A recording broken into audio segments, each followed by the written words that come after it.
Good afternoon.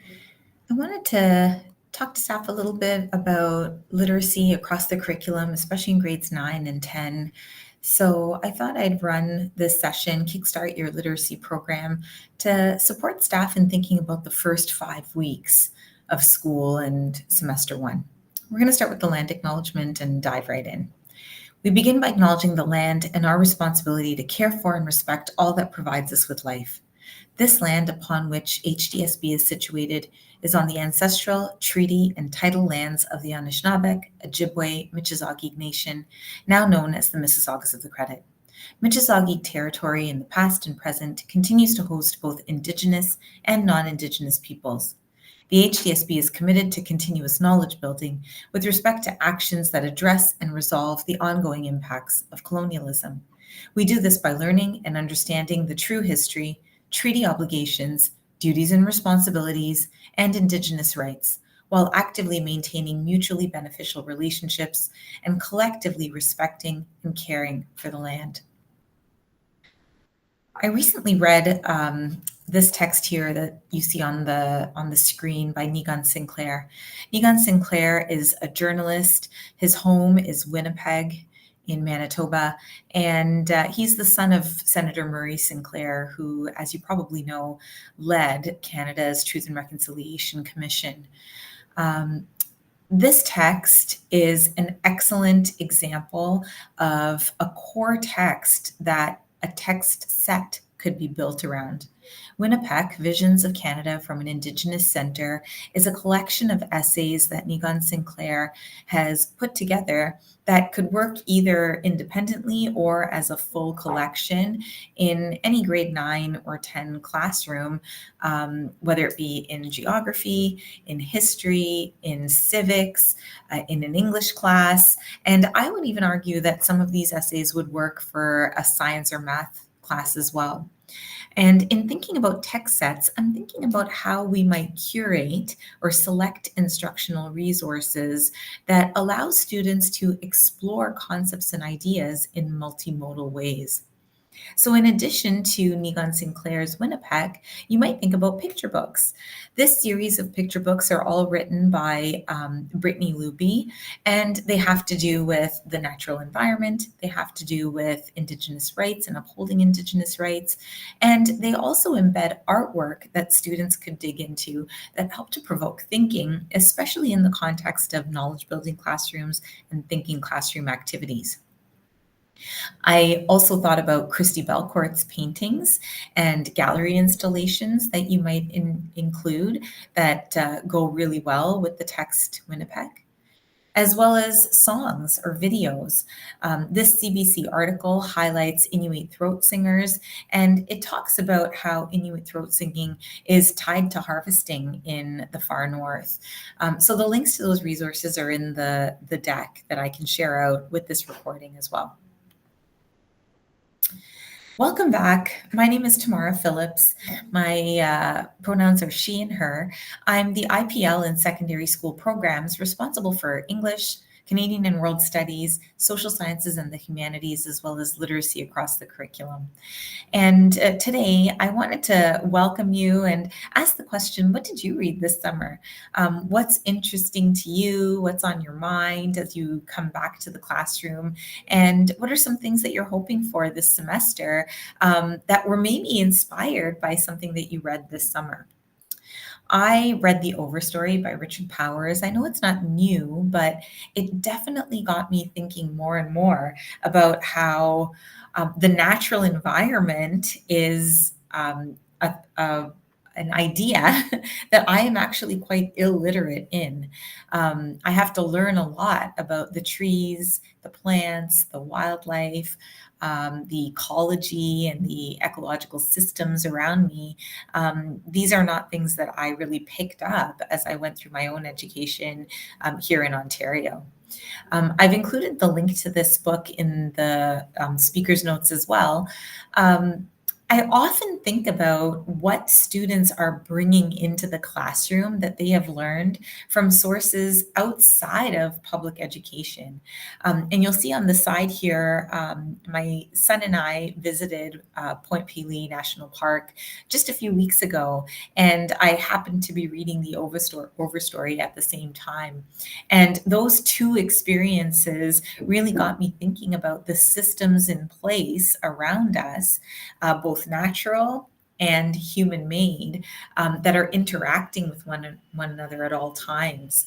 And that interaction, that very reciprocal interaction, has a profound impact on all of us living here on this land. So I thought about how what I'm reading and what I'm doing in my life are constantly at play together, which made me think about where we're at as we come back into the classroom and start planning for students in September. Today, we're going to be talking about intentional planning and how we, as teachers across the curriculum, especially in grade 9 programming, can be intentionally embedding literacy moves to support students in their reading and writing, because we know that they are reading and writing across the curriculum. My hope is that I support staff throughout the year in order for them to support students. And of course, at the heart of all of this is the Ontario Human Rights Commission's Right to Read report and the findings in that report that really do compel us to embed evidence-based tiered literacy into our programs across the curriculum. The Right to Read report is also linked in this slide deck, but just for your own awareness, every teacher across the province should really be aware of this report and what it's calling teachers to do. It is asking us to dig into evidence-based instruction, to recognize the diverse needs of students and the diversity of identity in our classrooms, and honor that identity and affirm that identity. And of course, it also embeds emerging technologies, how we use those emerging technologies in our classrooms in order to support literacy skill development, and it calls on us across the curriculum. Literacy skill building is certainly not only alive and thriving in English classrooms. Imagine a grade 9 student who is arriving in high school and doesn't have English until semester 2. Who are the adults in the building who could support their literacy development and who might be able to intervene if they need support and skill building in semester 1? This is a quote from the ENL1W front matter, but I think it's really important for all of us to be thinking about. The implementation of a tiered approach to language and literacy instruction is the responsibility of all classroom teachers, as well as other educators in the building. And again, when we have students arriving in classrooms in the first 5 weeks of the school year, what could we be thinking about and doing in our classrooms to ensure that we are identifying students who have needs and we're responding to and planning for those needs across the curriculum? The Scarborough's reading rope helps us understand what we're looking for in those first 5 weeks. Most students are skilled readers, and they're arriving to our classrooms with the skills in place in order to result in reading comprehension. However, if we go back along that rope, the strands of the rope help us understand where needs may lie if students are not yet skilled readers and are still developing the skills they need in order to arrive at reading comprehension. Language comprehension skills are usually what we dig into in secondary classrooms, like in grade 9 and 10 classrooms. We jump to language comprehension skills like background knowledge and vocabulary development, verbal reasoning, literacy knowledge, in order to support students in their literacy skills. Sometimes, not often, but sometimes, and certainly in every school across the region, there are word recognition needs that students have. And we need to be thinking about who those students are, and then engaging in a problem solving pathway so that they can get the support they need to decode words, in order to be able to engage in sight recognition and be learning phonological awareness if they have not learned those skills yet. The more and more that students become fluent in their reading, they have more strategies, they become more automatic in their word recognition. That is how we ensure that they're moving along that rope to arrive at skilled reading and become skilled readers and have reading comprehension. When it comes to word recognition, if students in secondary schools are struggling with word recognition or are struggling readers, that is where we need to tap in additional support. And that's where the first 5 weeks is so important. In the first 5 weeks in our classroom practice, if we're able to identify students who are struggling readers and need support with word recognition, that's where we need to tap in extra help. And this presentation today is designed to help you think about what you might do in those first 5 weeks to recognize those students. I wanted to show this little graphic here. Again, these resources are embedded in the slide deck. The active view of reading helps us see some bridging processes that bring together language comprehension and word recognition. And fluency, vocabulary knowledge, and morphology are three ways that we as teachers can dig into practices in our classrooms that allow us to see language comprehension and word recognition come together. So if we can build in some routines in our classroom that explicitly teach reading fluency, vocabulary knowledge, and morphological awareness, we will start to recognize which readers need more and more help and which ones are already engaged in reading comprehension, and we can plan for the students who are in front of us and be responsive to the needs that are emerging in our classrooms. The first step is thinking about data. How can we be evidence-based in our planning? The grade 8 to 9 transition data that has already arrived at your school is a great starting place. If you have a student in your class and you're suspecting that they are a struggling reader, go and talk to a CERT or a student success teacher or even an administrator who might be privy to that transition data. The transition data that came across from grade 8 to grade 9 this year should include information about which students were accessing Wilson reading support in elementary school. So if you have a struggling reader in your class who was accessing Wilson reading support in grade 8, it's time to tap someone in and ensure that they are getting the reading support they need in high school in grade 9. School EQAO data is also a good starting place. EQAO data is satellite data. It'll give you a big picture idea of how students are doing. Typically year after year in your school in response to programming. But something to note is that EQAO data can be disaggregated to hone in on specific demographics of students. So you can see how your overall EQAO data, especially your OSSLT data, compares to OSSLT achievement data for students with IEPs. And this is really important.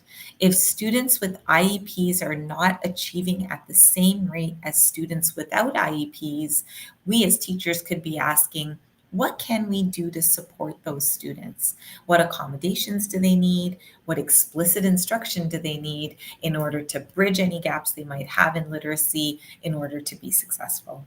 And then finally, and possibly most importantly in the first 5 weeks, is the diagnostic classroom data that can be collected in order to plan forward for students right in your classroom. And this is what I'm going to be talking about today. A tiered literacy program involves 3 tiers of instruction, and Tier 1 and Tier 2 instruction all live and thrive within your classroom. Tier 1 instruction is the universal instruction that is delivered to all students, and primarily that's what we're going to be talking about today for planning for the first 5 weeks. Tier 2 instruction is small group instruction. How might you structure your class so that you are targeting small groups who need extra support after you've identified some students possibly as struggling readers? So Tier 1 and Tier 2 instruction and how we move in and out of Tier 1 and Tier 2 is really important to be thinking about in terms of that plan, that intentional plan that we're coming up with in the first 5 weeks. Tier 3 instruction is one-on-one instruction that is usually delivered by a CERT or a student success teacher or some other teacher who has been trained in evidence-based reading instruction.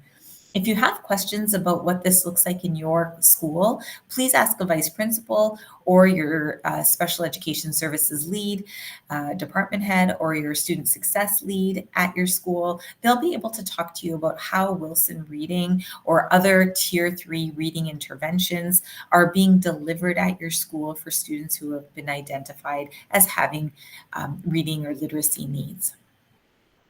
The first diagnostic tool that I'd really like to show you today is the Fluency in Perspective resources that have been published by OnLit.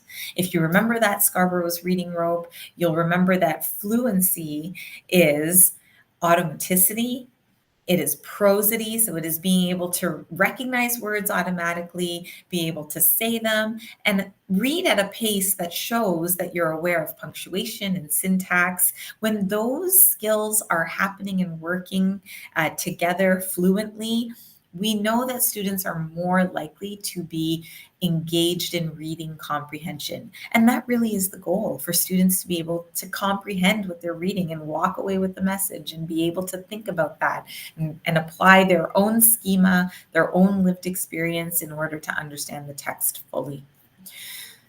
The Fluency in Perspective Grade 8 Changemakers resource is excellent. It's relevant to grade 9 and 10 students across the curriculum, and it really does highlight Canadian changemakers from a variety of places with different identities in order to get students thinking about fluency and practicing fluency skills. These resources both come with instructions in the front, so teachers can help students engage in regular fluency checks and track their progress and see their growth. They also come with vocabulary and syntax identified that can be taught to. So it really helps teachers structure their lessons and see growth, skill development and growth in students.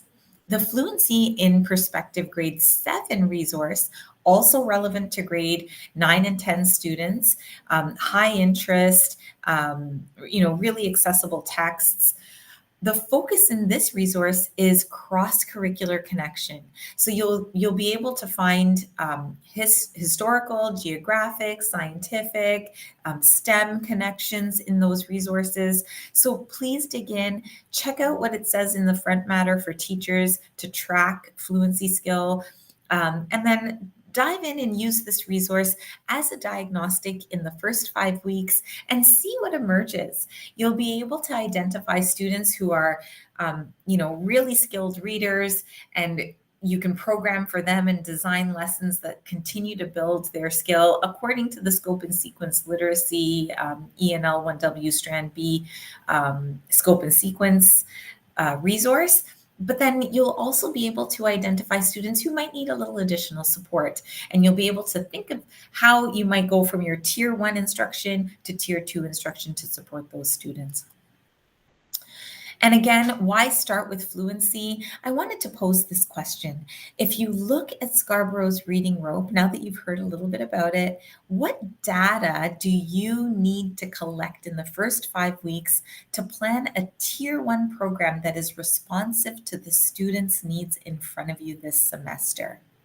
And you might look at this and think about, who do I have who is a skilled reader, who I know is, has automaticity, can recognize words and read them no problem, has prosody, understands syntax, understands when to pause, when to stop, can look at punctuation and read a sentence that's punctuated appropriately. And then Do I have students who have the context needed, the background knowledge, the vocabulary needed in order to understand the content material in my subject area? Remember that as students go into secondary schools and to more academic programming like geography, science, math, they're going to need vocabulary that is subject specific, that is complex, that is multisyllabic, and they're going to have to be able to decode and understand words that are unfamiliar to them. So, what instruction needs to happen on that language comprehension side in order for them to be able to engage in your curriculum material effectively? Then, of course, you might be recognizing students who need support with word recognition, with phonological awareness, with decoding. And in that case, you need to tap someone else in. Check IEPs, make sure you know what the transition data says. Have they been accessing Wilson reading support in the past? And who in your schools can support you if that student needs tier 3 reading intervention? What other support and resources might be used at your school may depend on who has been trained at your school, who is sectioned into GLE courses or possibly an ELS 2.0 course. So this is a time to really talk to a VP, talk to other department heads, so that there's a whole wraparound community support for those students who are most in need. Remember that oral language supports reading and writing. And this is so important for students who may have gifts in one area but need support in another. So think about how conversations, oral language, always supports reading and writing, and what you could be doing in your program to really sustain conversations and not just spark them, but sustain them. One thing I wanted to showcase in this presentation was the Strive for Five resource that lots of elementary staff have used, but it hasn't really been talked about in secondary classrooms as much. And this is where I really wanted to highlight how these teacher moves in the Strive for Five elementary resource really do translate so nicely to secondary classrooms. Think of it this way. Usually in the classroom, we take 3 turns in conversation. A teacher might ask a question, a student responds to that question. If they get the question right, we say, yes, good job, and we kind of end the conversation there. If they get the question wrong, we say, oh, not this time, and we might move on to another student's response, or we might chime in with the response. In either case, we're ending the conversation typically after 3 turns. Strive for Five invites educators to think about aiming for 5 turns in every conversation. And what that asks us to do is think about the teacher question, the child response, and then a teacher challenge. How a teacher challenges the student to push the conversation further, either with another question or with a prompt like, tell me more about that. Tell me more.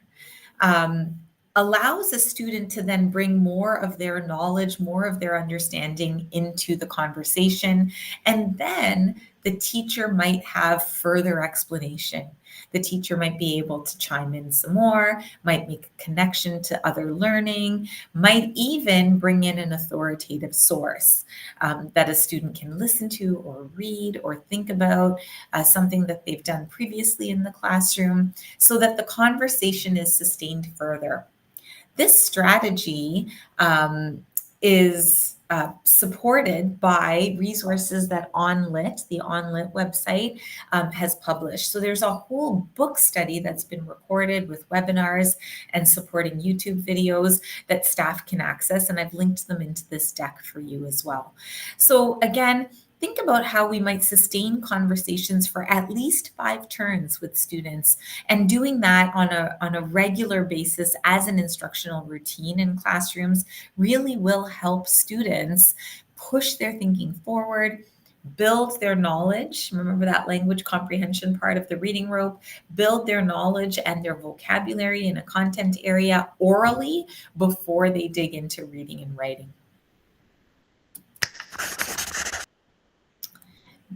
Remember that knowledge building, one of the 8 pedagogical approaches that, in the HDSB we've talked about over and over as part of the de-streaming process and pedagogy that can support, a one-stream program. Knowledge building, when you think about that Strive for 5 protocol or framework, knowledge building and Strive for 5 go really well together, because those two ideas really do think about how knowledge is developed and improved within a community. It brings in the idea of idea diversity, and that students' identities really do matter when we're developing our knowledge in a subject area. And it also supports the triangulation of assessment. The more we can sustain conversations, the more we see student thinking and skills emerge and be showcased. They're made visible in the classroom. So the Strive for 5 protocol really is part of that knowledge building community, that idea of a pervasive knowledge building community being sustained in a classroom. And finally, as part of that, conversations are always cross-curricular, even in an English classroom. So this resource here, it's linked in the deck. I'm thinking about how multisyllabic, complex vocabulary can be supported through conversation, through morphology instruction. So thinking, for example, about the morphological awareness that's needed to understand scientific and geographic terms, and how we can understand parts of words so that when we are faced with complex words that we don't know, like, for example, the term topography or topographic, we might be able to break down that word into its smaller parts in order to understand that word, even if the entire word is unfamiliar to us. And this takes me, it's a great transition into the idea of instructional routines. Teachers are well aware of this. In the first 5 weeks, we are building habits that sustain learning and might ensure student success throughout the semester. I would encourage you to come up with some instructional routines that embed explicit literacy instruction into your class, your classroom practice, regardless of what subject you're teaching. So these include bell ringers that embed vocabulary instruction, morphology instruction, and editing and grammar instruction into your classroom. The resource that I've put in here is a YouTube video from Tolentino Teaches, Tolentino Teaching, and it's a little quote editing exercise that you can turn into a thinking classroom activity. And welcome to Speed Editor. This thinking Your classroom job is to activity, edit and restore the following 5 quotes by Maya Angelou. Chatty with me. Be sure the grammar, punctuation, but it would work as a great thinking classroom activity for students to get up at whiteboards, look at the video, use the quotes, and work together in order to edit and revise the quotes so that syntax is worked on, vocabulary is worked on, and students are sharing their understanding together. Students get to learn from one another in that exercise. You're able to observe what students are doing and collect data that will inform your own planning and practices going forward. And it really is a great way to build community curricularly in the first 5 weeks. And naturally, you are going to see needs arise. And that's where the programming that you design can be responsive to the students in front of you. Finally, parent and caregiver communication, early, often transparent, and supportively embedded in your practice, is going to help you serve the students in front of you in a meaningful way. Answering the questions, what's your plan? What's your literacy plan for students? How are you supporting them with reading and writing in your program? And how can families be partners in that plan and in that program are really, really important. I encourage you to think about even a weekly newsletter or something that goes on your Google Classroom or Brightspace shell so that families can see how you're supporting students in reading and writing specific to your subject area. So allow families to know your literacy plan, especially if it's tailored specifically to a specific student's needs. Understand the why. Help them see that you are data driven, that you have evidence from your classroom practices that are informing the choices that you're making. If you've observed something in a thinking classroom activity, there's no harm in telling families about that and helping them understand that your plan is driven by what you have observed in the classroom. And then help families feel like they are partners with you. Give them strategies that they can use. Help them see that your plan is what is driving the program, and that they can do a few things at home that might support their students' success. And especially for you over the course of the semester, I want you to feel comfortable reaching out to me. I'm Tamara Phillips. phillipst@hdsb.ca is how you can get in touch with me. You can also connect on a school-based level with tiered literacy support. CERTs and student success teachers should be aware of the Wilson Reading System. There was training in May for Wilson Reading, and there will be training again in September. Someone in your school will be aware of the Wilson Reading System and will be able to help you understand the data that is in IEPs and in transition and is coming through from transition meetings so that you can serve the students in front of you.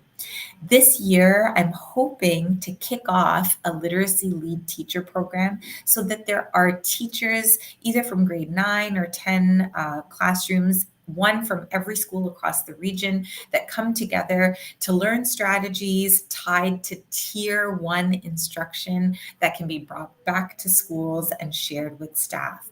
So stay tuned for the literacy lead call out. Our first session is going to be held on September 15th. And at that time, we're going to start to build a community of teachers across the curriculum who are interested in embedding literacy and tier 1 practices and sharing those practices with communities of practitioners back at schools to support teachers, to support students. Thanks so much for listening. I hope this is helpful to you. Please be in touch if you have any questions or you want resources, and I'd be happy to help. Talk to you soon.